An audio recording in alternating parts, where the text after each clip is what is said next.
வணக்கம், வாழ்க வளமுடன். இன்னைக்கு நாம என்ன டாபிக் பார்க்க போறோம்னா, ஆக்சுவலா 2 டாபிக் பார்க்க போறோம். ஒண்ணு வந்து எனுமரேஷன், அதாவது ஈனம் ஷார்ட்டா சொல்லுவாங்க. இன்னொரு டாபிக் என்னன்னா, கேஸ் ஸ்டேட்மெண்ட். ஸோ இந்த 2 டாபிக்கும் அதோட பேசிக் ஆப்ரேஷன் என்ன, எந்த மாரி சிச்சுவேஷன்ல வந்து யூஸ் பண்ணலாம், அதெல்லாம் இன்னைக்கு பார்க்கலாம்.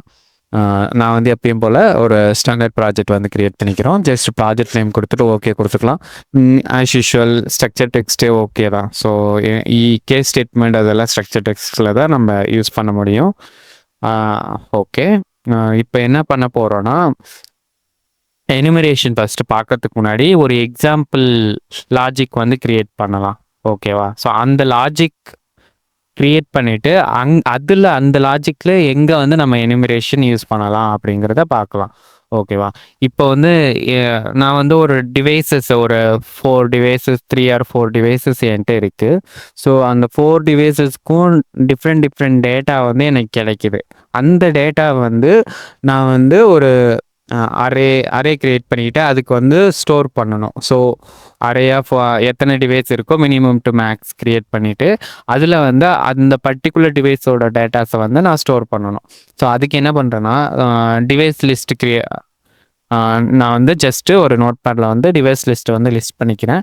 ஸோ டிவைஸ் டேட்டா வந்து நம்ம ஸ்டோர் பண்ணுவோம் இல்லையா, அதனால் நான் ஒரு அரே டேக் கிரியேட் பண்ணிக்கிறேன். ஸோ டிவைஸ் டேட்டான ஒரு அரே கிரியேட் பண்ண அரே ஆஃப் 1 to 4. ஏன்னா என்கிட்ட மேக்ஸிமம் வந்து 4 டிவைசஸ் இருக்குது. அதனால் 4 அந்த 1லேருந்து 4 வரைக்கும் நான் கிரியேட் பண்ணிக்கிறேன். எல்லாமே ரியல் டேட்டா டைப்பு. ஓகே, இப்போ வந்து ஃபஸ்ட்டு டிவைஸ் என்னன்னா, எனக்கு வந்து நான் டிவைஸ் வந்து இன்வெர்ட்டர்னு கிரியேட் பண்ணியிருந்தேன் இல்லையா. ஸோ இன்வெர்ட்டர் டிவைஸோட டேட்டா வந்து என்கிட்ட இருக்குது. ஸோ அந்த டேட்டா வந்து டிவைஸ் டேட்டா ஆஃப் 1க்கு வந்து நான் மூவ் பண்ணணும். ஓகே, ஸோ அதனால் இண்டிவிஜுவலாக நான் வந்து டிவைஸ் டேட்டா ஆஃப் 1, 2, 3 அப்படி எல்லாத்தையும் வந்து அதுக்கான டேட்டா, அதோட டேட்டா வந்து ஒரு டிவைஸ்க்கான டேட்டா வந்து அதுக்கான அரே டேக்குள்ளார வந்து நான் ஸ்டோர் பண்ண வைக்கணும். ஓகேவா? ஸோ இப்போ வந்து நான் டேட்டா வந்து நான் ஃபீல்டு, அதாவது வேற ஒரு டிவைஸ்லேருந்து ரீட் பண்ணுறதுக்கு பதிலாக இப்போது ஜஸ்ட் நம்ம எக்ஸாம்பிள் தான் பார்க்க போகிறோம். ஸோ அதனால் நான் லோக்கல் வேரியபிளாக ஆல்ரெடி சம் டேட்டா வேரியபிளில் ஜஸ்ட்டு டேட்டாவை டைரெக்டாக கொடுத்து டிக்ளேர் பண்ணிக்கிறேன். ஓகேவா? ஸோ நம்ம இது வந்து உங்கள் கேஸில் வந்து நீங்கள் டைரெக்டாக டிவைஸ்லேருந்து டேட்டா வந்து கெட் பண்ணுவீங்க. ஸோ சைமல்டேனியஸ், அதாவது இன்ஸ்டன்டேனியஸ் வேல்யூஸ் வந்து கிடைக்கலாம். பட் நான் வந்து உங்களுக்கு ஜஸ்ட்டு எக்ஸ்பிளைன் பண்ணுறதுக்காக என்கிட்ட இங்கே டிவைசஸ்லாம் இல்லை உங்களுக்கு ரீட் பண்ணி காமிக்கணுங்கிறதுக்கு. அதுவும் இல்லாமல் நம்மளோட டாபிக் வந்து இன்னைக்கு இந்த 2 டாபிக் தானே மேஜராக பார்க்க போகிறோம். அதனால் டிவைஸ்லேருந்து ரீட் பண்ணுங்கிற அவசியமும் இல்லை. ஸோ ரீட் பண்ணுறதுக்கு பதிலாக நான் டைரெக்டாக வந்து டிக்ளரேஷன்லேயே ஜஸ்ட்டு நான் வேல்யூஸ் கொடுத்துக்கிறேன். ஒரு டிவைஸோட டேட்டாவும் வேறு டிஃப்ரெண்ட் வேல்யூஸ் வந்து ஜஸ்ட் கொடுத்துக்கிறேன். ஸோ அந்த கொடுத்த வேல்யூஸ் வந்து அந்த டேட்டா அரே கிரியேட் பண்ணியிருந்தோம் இல்லையா, டிவைஸ் டேட்டா. ஸோ அந்த டேகுக்கு 1 by 1 வந்து நான் மேனுவலாக மூவ் பண்ணிக்கிறேன். என்னோட பிஓயூவில், அதாவது என்னோட லாஜிக் போர்ஷனில் வந்து நான் மூவ் பண்ணிக்கிறேன். ஓகே, ஸோ இப்போ மூவ் பண்ணிட்டோம். ஸோ இந்த மூவ் பண்ண வேல்யூஸ் வந்து நம்ம பிஎல்சி வந்து ரன் பண்ணிவிட்டு செக் பண்ணலாம். ஸோ மூவ் ஆயிருக்கா அப்படின்னு. நம்மக்கிட்ட எத்தனை டிவைசஸ் இருந்துச்சு? 4. ஸோ ஃபஸ்ட்டு வந்து இன்வெர்ட்டரு, செகண்ட் வந்து டிரான்ஸ்ஃபார்மரு, அடுத்தது மல்டி ஃபங்க்ஷன் மீட்டர் எம்எஃப்எம்மு, அடுத்தது வந்து ஸ்கேனர். ஸோ 4 இருக்கா. ஸோ அதனால் நான் அந்த அரேவோட நம்பர் வந்து 1, 2, 3, 4 அந்த டிவைஸ் டேட்டாவோட நம்பர் வந்து அந்த ப்ராக்கெட்குள்ளார 1னா இன்வெர்ட்டர் டேட்டா மூவ் பண்ணுறேன், 2னா டிரான்ஸ்ஃபார்மர் டேட்டா மூவ் பண்ணுறேன், அண்ட் 3னா எம்எஃப்எம், 4னா ஸ்கேனர் டேட்டா. ஸோ நம்ம வந்து இப்போ எல்லாத்தையும் மூவ் பண்ணிட்டோம்.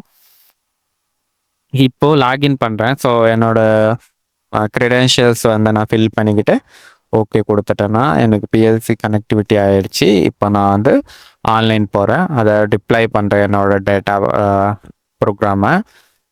ஓகே, ஸோ ஸ்டார்ட் பண்ணுறோம். எஸ், நம்மளோட டேட்டா எல்லாமே அந்த அரேக்கு மூவ் ஆகிடுச்சு. ஸோ எக்ஸ்பேண்ட் பண்ணி நம்ம பார்க்கலாம். எஸ், ஸோ 1, 2, 3, 4 அரே, எல்லா அரேலையும் நம்மளோட டேட்டா வந்து நம்ம என்ன மூவ் பண்ணுமோ அது மூவ் ஆகிடுச்சு. இப்போ எதுவும் உங்களுக்கு வந்து இஷ்யூ ஆகாது. இது வந்து ஹார்ட் கோட், டைரெக்டாக நம்ம டிவைசஸ் வந்து கோட் பண்ணியிருக்கோம். அதனால் இப்போ சப்போஸ் எனக்கு வந்து இந்த ஸ்கேனர் வந்து 4வது டிவைஸாக இருந்தது, 3வது டிவைஸாக நான் மாற்றி எனக்கு டேட்டா இருக்குது அப்படின்னா நமக்கு வந்து அகெயின் நமக்கு வந்து அந்த லாஜிக்கில் வந்து நம்ம போயிட்டு அந்த அரேவோட டிவைஸ் டேட்டா ஆஃப் அந்த இண்டெக்ஸ் நம்பர் இருக்கும் இல்லையா, அதை வந்து நம்ம சேஞ்ச் பண்ணோம். ஸோ இப்போது ஸ்கேனரோட எம்எஃப்எம் டேட்டா வந்து 4ன்னும், அடுத்த ஸ்கேனரோட டேட்டா வந்து டிவைஸ் டேட்டா 3ன்னும் இங்கே மாற்றணும். அப்படி மாற்றினா தான் நமக்கு வந்து நம்மளோட டேட்டா வந்து கரெக்டு. ஓகேவா? ஸோ அதுக்கு பதிலாக அதாவது நீங்கள் டிவைஸோட ஆர்டர் வந்து வேறு வேறு இடத்துக்கு மாறினாலும் நம்ம வந்து லாஜிக் உள்ளார வந்து சேஞ்சஸ் பண்ணவே தேவையில்லை. ஸோ இஃப் சப்போஸ் நம்ம ஈனம் வந்து யூஸ் பண்ணணும். ஸோ அதுக்காக தான் நான் வந்து அப்ளிகேஷன் ரைட் கிளிக் பண்ணிவிட்டு அந்த டியூட்டின்னு ஒரு ஆப்ஷன் இருக்கும் இல்லையா, நம்ம ஸ்ட்ரக்சர்ஸ் அதை யூசர் டிஃபைன்டு டேட்டா டைப்னு சொல்லுவாங்க. ஸோ அந்த ஆப்ஷனை கிளிக் பண்ணிவிட்டு அதுக்குள்ளார வந்து நான் வந்து நம்மளோட டிவைசஸ் எல்லாத்தையும் க்ரியேட் பண்ணிக்க போகிறேன். ஸோ ஃபஸ்ட்டு டிவைஸ் என்ன, இன்வெர்ட்டர், டிரான்ஸ்ஃபார்மர், அடுத்தது நம்ம என்ன க்ரியேட் பண்ணியிருந்தோம், எம்எஃப்எம், ஸ்கேனர். ஸோ இந்த 4த்தையும் நம்ம க்ரியேட் பண்ணிக்கிறோம். ஸோ நான் இப்போ வந்து இதுக்கு பேர் தான் ஈனம். இது வந்து ஜஸ்ட் நம்ம ட்ராப் டவுன் மாரி வரும் ஆப்ஷனு.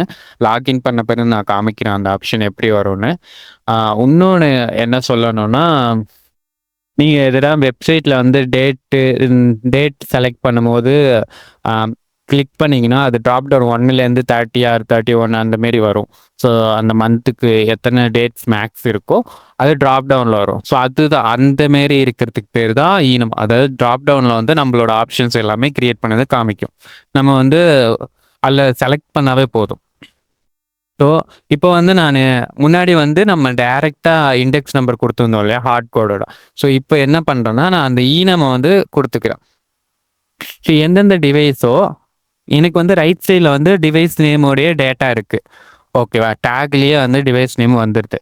ஸோ அதே மாதிரி லெஃப்ட் சைடில் வந்து டிவைஸ் டேட்டா ஆஃப் அதுக்குள்ளார அந்த ப்ராக்கெட்குள்ளாரையும் நான் வந்து டேக் நேமோட, அதாவது ஈனம் நம்ம க்ரியேட் பண்ணது அந்த டிவைஸோட நேமை வச்சு தான் ஈனம் க்ரியேட் பண்ணியிருக்கோம். ஓகேவா? ஸோ இஃப் சப்போஸ் இதோட ஆர்டர் சேஞ்ச் ஆனாலும் நம்ம மேனுவலாக சேஞ்ச் பண்ணணும்னு அவசியம் இல்லை. இப்போ வந்து நமக்கு டைரெக்டாக இப்பயும் சேம் ஆப்ரேஷன் தான். இப்போ சப்போஸ் நான் அந்த 3, 4 அப்படி இருக்கிறத வந்து ஸ்வாப் பண்ணினாலும் இங்கே முன்னாடி டைரக்ட் இண்டெக்ஸ் யூஸ் பண்ணும்போது கண்டிப்பாக நீங்கள் வந்து ப்ரோக்ராமில் சேஞ்ச் பண்ணணும். பட் ஆனால் இங்கே ஈனம் யூஸ் பண்ணியிருக்கனால ஸோ அதோட ஆர்டர் எதுவாக இருந்தாலும் நம்ம அந்த நேமுக்கான வேல்யூ, அதாவது அதுக்கும் ஒரு பேக் ஸ்கேனில் அந்த இன்டிஜர் வேல்யூ இருக்குது, பட் அதை சேஞ்ச் பண்ணணுன்ற அவசியம் இல்லை. இப்போ நான் வந்து உங்களுக்காக சேஞ்ச் பண்ணுறேன். ஓகேவா? பட் ஆனால் இந்தமாரி சேஞ்ச் பண்ணணும் அப்படிங்கிற அவசியமே இல்லை. ஏன்னா அது பேக் எண்டில் வந்து 4ன்னு இருந்தாலும் 3, 4 அந்த ஸ்வாப் பண்ணி இருந்தாலும் நம்ம ஈனமில் போயிட்டு ஸ்வாப் பண்ணணும் அவசியம் இல்லை. ஸோ அது ஜஸ்ட்டு வந்து அது இன்டிஜர் வேல்யூ எதுவாக இருந்தாலும் நம்ம எப்படியா இருந்தாலும் நம்ம ப்ரோக்ராமில் வந்து அந்த ஈனம் தான் எந்த இடத்துல யூஸ் பண்ணாலும் யூஸ் பண்ண போகிறோம். ஸோ அந்த கேஸில் வந்து அதோட ஆர்டர் எந்த ஆர்டராக மாறினாலுமே நமக்கு வந்து டேட்டா சேஞ்சஸ், அதாவது இஷ்யூ ஆகாது. ஏன்னா நம்ம வந்து டைரெக்டாக அந்த இன்டிஜர் அதை ஈனம் நேம் யூஸ் பண்ணுறதுனால அந்த இஷ்யூஸ் வந்து நமக்கு வராது. ஓகே. ஸோ இது மாற்றினாலும் ஒன்றும் இல்லை, மாற்றாமல் இருந்தாலும் சேம் தான். ஏன்னா நமக்கு ஸோ அந்த இன்டிஜர் ஈனமோட இன்டிஜர் வேல்யூ கூடமே நீங்கள் வந்து சேஞ்ச் பண்ணுங்கிற அவசியம் இல்லை. இதுதான் அந்த ஈனமோட மெயின் யூசேஜ் இதுதான். அதேமாரி நிறைய இடத்துல வந்து சப்போஸ் நான் வந்து இப்போதைக்கு அரே கொடுத்துருக்கனால ஒரு இடத்துல மட்டும் சேஞ்சஸ் பண்ணி காமிச்சேன். இதே நீங்கள் உங்கள் லாஜிக்கில் நிறைய டிவைசஸ் இருக்குது. ஸோ அப்படியே இண்டெக்ஸ் மாறும், எல்லா டிவைஸோட இண்டெக்ஸும் மாறிச்சுன்னா ஸோ அந்த டைமில் வந்து எல்லா இடத்துலையும் நீங்கள் ப்ரோக்ராமில் வந்து சேஞ்ச் பண்ணுற மாதிரி வரும். ஓகேவா? அந்த சேஞ்சஸ் வந்து ஈனம் யூஸ் பண்ணிங்கன்னா பண்ண தேவையில்லை. ஸோ இது வந்து ஒரு முக்கியமான அப்ளிகேஷன், அதை ஈனமோட அப்ளிகேஷன். ஓகே. ஸோ இப்போ வந்து ஈனம் கான்செப்ட் வந்து உங்களுக்கு அண்டர்ஸ்டாண்ட் ஆயிருக்கும்னு நினைக்கிறேன். நெக்ஸ்ட் வந்து என்ன அதாவது கேஸ் ஸ்டேட்மெண்ட் பார்க்கலாம் அப்படின்னு சொல்லியிருந்தோம் இல்லையா. ஸோ அது எப்படி யூஸ் பண்ணுறது அப்படின்னு பார்க்கலாம். அதுக்கு முன்னாடி அதுக்கு ஒரு அப்ளிகேஷன் பார்க்கலாம். ஸோ வித்தவுட் கேஸ் ஸ்டேட்மெண்ட், அதாவது case statement. Okay, case statement பார்க்கலாம். கேஸ் ஸ்டேட்மெண்ட்டில் வந்து என்ன அப்ளிகேஷன் பார்க்கலான்னா some calculation things arithmetic calculation எடுத்துக்கலாம். ஓகேவா? ஸோ நான் வந்து ஈனம் கிரியேட் பண்ணேன். அரித்மெட்டிக்கில் என்னென்ன வரும்? அடிஷன், அடுத்தது சப்ட்ராக்ஷன், மல்டிப்ளிகேஷன், டிவிஷன். இந்த ஆப்ரேஷன் எல்லாத்தையும் நான் வந்து ஒரு ஈனமாக கிரியேட் பண்ணிக்கிறேன். நீங்கள் கேஸ் ஸ்டேட்மெண்ட் யூஸ் பண்ணும்போது ஈனம் யூஸ் பண்ணிங்கன்னா உங்களுக்கு ஒன்றுமே நல்லா நல்லா இருக்கும். அதாவது ப்ரோக்ராமிங் வந்து ஒரு காம்பேக்டாக இருக்கும். நான் பார்க்கலாம். ஸோ இப்போ வந்து நான் ஒரு 4 ஆப்ரேஷன் வந்து அந்த ஈனம்குள்ளார கால்குலேஷன் ஈனம்குள்ளார வந்து கிரியேட் பண்ணிட்டேன். ஸோ எல்லாத்துக்கும் ஒரு வேல்யூஸ் இன்டிஜர் நேம் கொடுக்கணும். அதுக்கு வந்து கொடுத்துட்டு ஓகே. ஸோ நான் வந்து அந்த பேக்மாஸ் எல்லாம் ரிமூவ் பண்ணிக்கிறேன். பேக்மாஸ் நீங்கள் யூஸ் பண்ணலாம். பேக்மாஸ் இருந்துச்சுன்னா அந்த இந்த டைப் அந்த கால்குலேஷன் ஈனம்ங்கிற நேம் இருக்கு இல்லையா, அது எப்பயுமே யூஸ் பண்ணணும். பேக்மா இல்லைன்னா நம்ம டைரெக்டாக அந்த ஈனம்குள்ளார இருக்கிற காம்போனன்ட்ஸை டைரெக்டாக யூஸ் பண்ணலாம். ஓகே, அது அவ்வளோ தேவையில்லை. நம்ம கான்செப்ட் இப்போ வந்து பார்க்கலாம். இப்போதைக்கு இப்போ எப்படி ஒர்க் ஆகுங்கிறத கான்செப்டை வந்து இப்போது நீங்கள் ஸ்டடி பண்ணிக்கோங்க. நான் வந்து இப்போ ஒரு கால்குலேஷன் அப்படிங்கிற ஒரு டேக் கிரியேட் பண்ணிக்கிறேன், வேரியபிளாக கிரியேட் பண்ணிக்கிறேன். ஸோ இதை வந்து நான் கேஸ் ஸ்டேட்மெண்ட்னா அதோட ஸ்ட்ரக்சர் எப்படி இருக்கும்னா கேஸு அந்த டேக் ஆஃப் 10 கேஸ். ஸோ அதுக்குள்ளார வந்து நமக்கு பாடி வந்துடும்.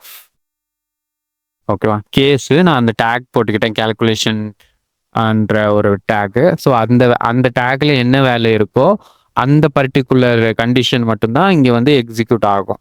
ஓகேவா? ஸோ நம்ம எல்ஸுக்குள்ளார ஒன்றும் எரர் ஜென்ரேட் பண்ணணும். பட் இப்போதைக்கு நமக்கு அது தேவையில்லை. நம்ம கேஸ் எப்படி ஒர்க் ஆகும், கேஸ் ஸ்டேட்மெண்ட் எப்படி ஒர்க் ஆகும் அப்படிங்கிறத பார்க்கலாம். ஸோ நம்ம அதுக்குள்ளார வந்து சம் ஆப்ரேஷன் பண்ணுற மாரி பண்ணணும் இல்லையா? ஏன்னா இப்போ வந்து அரித்மேட்டிக் பண்ணுறோம். ஸோ அடிஷன்னா 2 வேல்யூ ஆட் பண்ணி ஒரு ரிசல்ட்டில் வந்து ஸ்டோர் பண்ணி காமிக்க போகிறோம். ஸோ சப்ட்ராக்ஷன்னா 2த்தை மைனஸ் பண்ண போகிறோம், மல்டிப்ளிகேஷன்னா மல்டிப்ளை பண்ணி டிவிஷன் பண்ண போகிறோம். ஸோ அதனால் நான் 2 இன்புட் வேரியபிள் கிரியேட் பண்ணிட்டேன். அடுத்தது 3வது வந்து ரிசல்ட் வேரியபிள் வந்து வேல்யூ கிரியேட் பண்ணிட்டேன். ஸோ ஃபஸ்ட்டு அதாவது 0ன்னு வேல்யூ கால்குலேஷன் அந்த டேக்ல வந்து 0ன்னு இருந்துச்சுன்னா எனக்கு வந்து அடிஷன் நடக்கணும். அதே 1ன்னு இருந்துச்சுன்னா சப்ட்ராக்ஷன் நடக்கணும், அதை மைனஸ் பண்ணணும். 2ன்னு இருக்கும்போது எனக்கு வந்து மல்டிப்ளிகேஷன் நடக்கணும். 3ன்னு இருக்கும்போது எனக்கு வந்து டிவிஷன் நடக்கணும். பை போட்டுக்கிறேன். ஓகே. ஸோ நம்ம இப்போ வந்து லாஜிக் கிரியேட் பண்ணிட்டோம். இப்போ என்ன பண்ண போகிறோம்னா லாகின் பண்ணி செக் பண்ணலாம். டிஃபால்ட்டாக நம்ம எதுவுமே இனிஷியலைசேஷன் வேல்யூ கொடுக்கல கால்குலேஷன் டேக்குக்கு. ஸோ அதனால் டைரெக்டாக 0 தான் இருக்கும் இனிஷியலாக. ஸோ இனிஷியலாக 0 இருக்கும்போது ஆட் பண்ணோம். ஸோ அடிஷன் நடக்கும். கரெக்டாக? ஓகே. 0 + 0 0 தான் இருக்குது. ஸோ நம்ம எதனா வேல்யூஸ் கொடுக்கலாம் இன்புட் டேக்ஸில். 10 இன்புட் 2ல் வந்து 5 கொடுத்துக்கிறேன். ஸோ இப்போ வந்து நான் ஃபோர்ஸ் பண்ணுறேன். Ctrl F7 நீங்கள் யூஸ் பண்ணிங்கன்னா ஃபோர்ஸ் ஆயிரும். ஸோ நமக்கு வந்து அவுட்புட் வந்து ஆட் ஆயிடுச்சு. ஏன்னா அங்கே வந்து 0 இருக்குது கால்குலேஷன் டேக்கில். ஸோ இப்போ வந்து ரிசல்ட் வேல்யூ பார்த்தீங்கன்னா 15 வந்துடுச்சு. சப்போஸ் நம்ம கால்குலேஷன் வேல்யூவில் வந்து அந்த 1ன்னு நான் மாற்றினேன்னா ஃபோர்ஸ் பண்ணுறேன். இப்போது 1ன்னு மாற்றிட்டேன். ஸோ ஃபோர்ஸ் பண்ணியாச்சு. இப்போ நமக்கு வந்து மைனஸ் ஆகுது. அது 10 - 5 5ன்னு அவுட்புட் வந்துடுச்சு. கீழே கூட நீங்கள் லாஜிக்கில் பார்த்துக்கலாம். அடுத்தது வந்து நம்ம என்ன பண்ணியிருக்கோம், 2ன்னு நம்ம ஃபோர்ஸ் பண்ணி பார்க்கலாமா?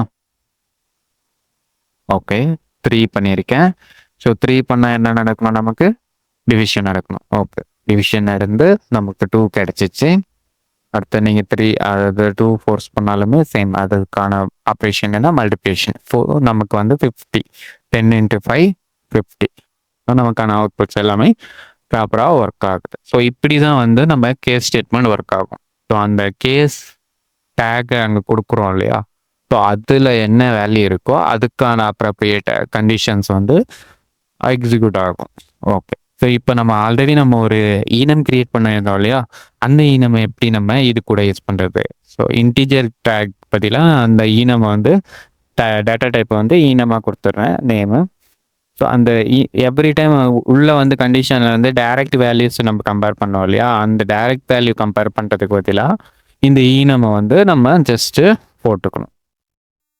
இஃப் சப்போஸ் நம்ம ஈனம் அந்த வேல்யூஸ் வந்து சேஞ்ச் ஆனாலும் நம்ம இந்த டைரெக்டாக டேக் ஈனம் நேமை யூஸ் பண்ணுறனால உங்களுக்கு வந்து ஃப்யூச்சரில் வந்து எது சேஞ்ச் பண்ணுங்கிற அவசியமே இல்லை. ஓகேவா? சப்போஸ் மல்டிப்ளிகேஷன் அதை நான் காமிக்கிறேன், நான் எக்ஸிக்யூட் பண்ணி காமிக்கிறேன். இப்போ வந்து வித் ஈனம் எப்படி ஒர்க் ஆகுதுன்னு லாகின் பண்ணி செக் பண்ணலாம்.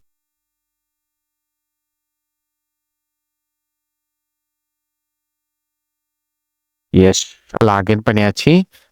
இப்போ பாருங்க, ஸோ அந்த கேல்குலேஷன் டேக் இருக்கு இல்லையா, அதை நான் வந்து இப்போ ஃபோர்ஸ் பண்ணுறதுக்கு முன்னாடி வந்து இன்டீஜர் டேக் வச்சிருந்தனால நம்ம டைரெக்டாக வேல்யூஸ் ஃபோர்ஸ் பண்ணோம். இப்போ வந்து நம்ம ஈனம் வச்சிருக்கனால ட்ராப் டவுன் வருது பாருங்க. ஸோ ஜஸ்ட்டு ட்ராப் டவுன் பண்ணி சப்ட்ராக்ஷன் செலக்ட் பண்ணிவிட்டு நான் ஃபோர்ஸ் பண்ணேன்னா ஸோ நமக்கு வந்து சப்ட்ராக்ட் ஆகுது. ஸோ 5ன்னு வந்துடுச்சு. வேறு ஏதாவது மல்டிப்ளிகேஷன் பண்ணோன்னா மல்டிப்ளிகேஷன் செலக்ட் பண்ணிவிட்டு இப்போ ஃபோர்ஸ் பண்ணாலும் அதுக்கான அப்ளிகேஷன் வந்து அதுக்கான எக்ஸிக்யூஷன், அதாவது ப்ரோக்ராம் வந்து எக்ஸிக்யூட் ஆகுது. 50 வந்துடுச்சு. அடுத்தது வந்து டிவிஷன் பண்ணால் 2 வருது. இப்போ நான் என்ன சொன்னேன் அப்படின்னா, அந்த வேல்யூஸ் அது பேக்ஹெண்டில் இருக்கிற வேல்யூஸ், அதாவது ஆர்டர் இண்டெக்ஸ் வேல்யூ வந்து அரேன்னு எடுத்துக்கிட்டோம்னா இண்டெக்ஸ் வேல்யூ சொல்லுவோம். ஸோ இப்போ வந்து இந்த ஈனம் யூஸ் பண்ணுறதுனால இப்போ பாருங்க, நான் வந்து இதுக்கு வந்து வேல்யூஸை சேஞ்ச் பண்ணுறேன். ஓகேவா? ஸோ இப்போ வந்து பேக் எண்டில் இருக்கிற வேல்யூ சேஞ்ச் பண்ணிக்கிறேன். இதை தான் நான் வந்து ப்ரீவியஸில் லாஜிக் பார்த்தோம் இல்லையா, அதுக்கு அதை டிவைஸோட இண்டெக்ஸ் மாறினா நமக்கு இஷ்யூ ஆகாதுன்னு. ஸோ அதுதான் இங்கே சொல்கிறேன். இப்போ நான் வந்து இண்டெக்ஸ் மாற்றிருக்கேன். ஈவன் தோ இங்கே வந்து நம்ம என்ன செலக்ட் பண்ணுறோம்னா இண்டெக்ஸ் நம்பரை செலக்ட் பண்ணலை, அது வந்து பேக் எண்டில் லிங்க் ஆகிருக்குமே தவிர நம்ம டைரெக்டாக ஈனம் நேமை தான் செலக்ட் பண்ணுறோம். ஸோ என்ன நேம் இருக்கோ அதுக்கான வேல்யூஸை ஆட்டோமேட்டிக்காக பேக் எண்டில் எது இருந்தாலுமே அதுக்கான ஆப்ரேஷனை எக்ஸிக்யூட் பண்ணிடும் அது. ஸோ அதனால் இப்போ நம்ம வேல்யூ சேஞ்ச் பண்ணாலும் அந்த நேம் வச்சு தான் நம்ம இங்கே வந்து ப்ளே பண்ணுறோம். நேமை வச்சு ப்ளே பண்ணுறனால உங்களுக்கு வந்து எல்லா இடத்துலையும் அந்த நேமை வச்சு தான் நீங்கள் வேல்யூ மூவ் பண்ணுறதா இருந்தாலும் யூஸ் பண்ண போகிறதா இருந்தாலும் யூஸ் பண்ணணும். அப்படி யூஸ் பண்ணிங்கன்னா நீங்கள் லாஜிக்கில் வந்து அகெயின் அண்ட் அகெயின் வந்து அந்த நம்பர்ஸு அந்த integer values back and values மாற்றணுங்கிற அவசியம் இல்லை.